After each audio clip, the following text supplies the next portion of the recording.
Books is one way of connecting with your readership.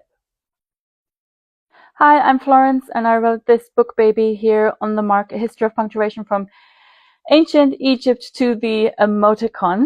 And I speak about punctuation and language and all sorts of like weird, whimsical, funny, interesting things. And I also talk about what it's like to be a professional author. Now, you have your books. That's, of course, like your main anchors, right? You work towards these books. It takes several years most of the time, but you want to build yourself a readership. You want to have what they call a platform as an author. And how do you do that?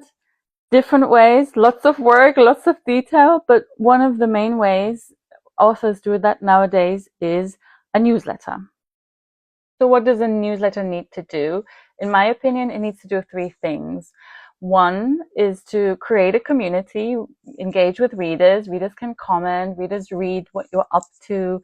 You are giving them an insight into your work in progress, for example, what you're thinking about, what you're writing about right now. It's a really nice way to stay in touch over hopefully years, right? And then of course you can launch your book when you have something, and people will hopefully want to buy that because they have been with you in that process for so long.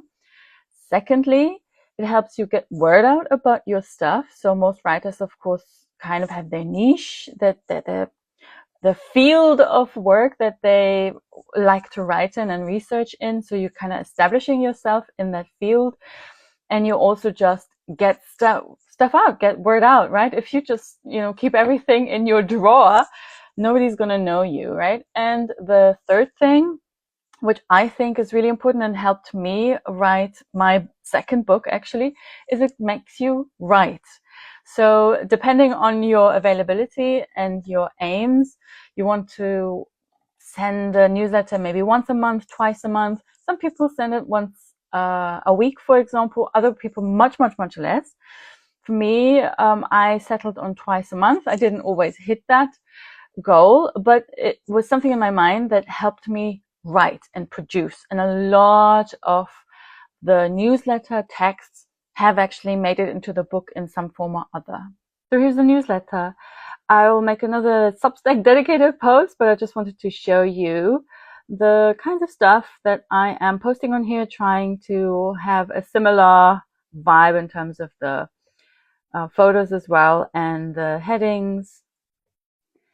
If you want to hear more about weird stuff concerning language or what it's like to be an author, follow along.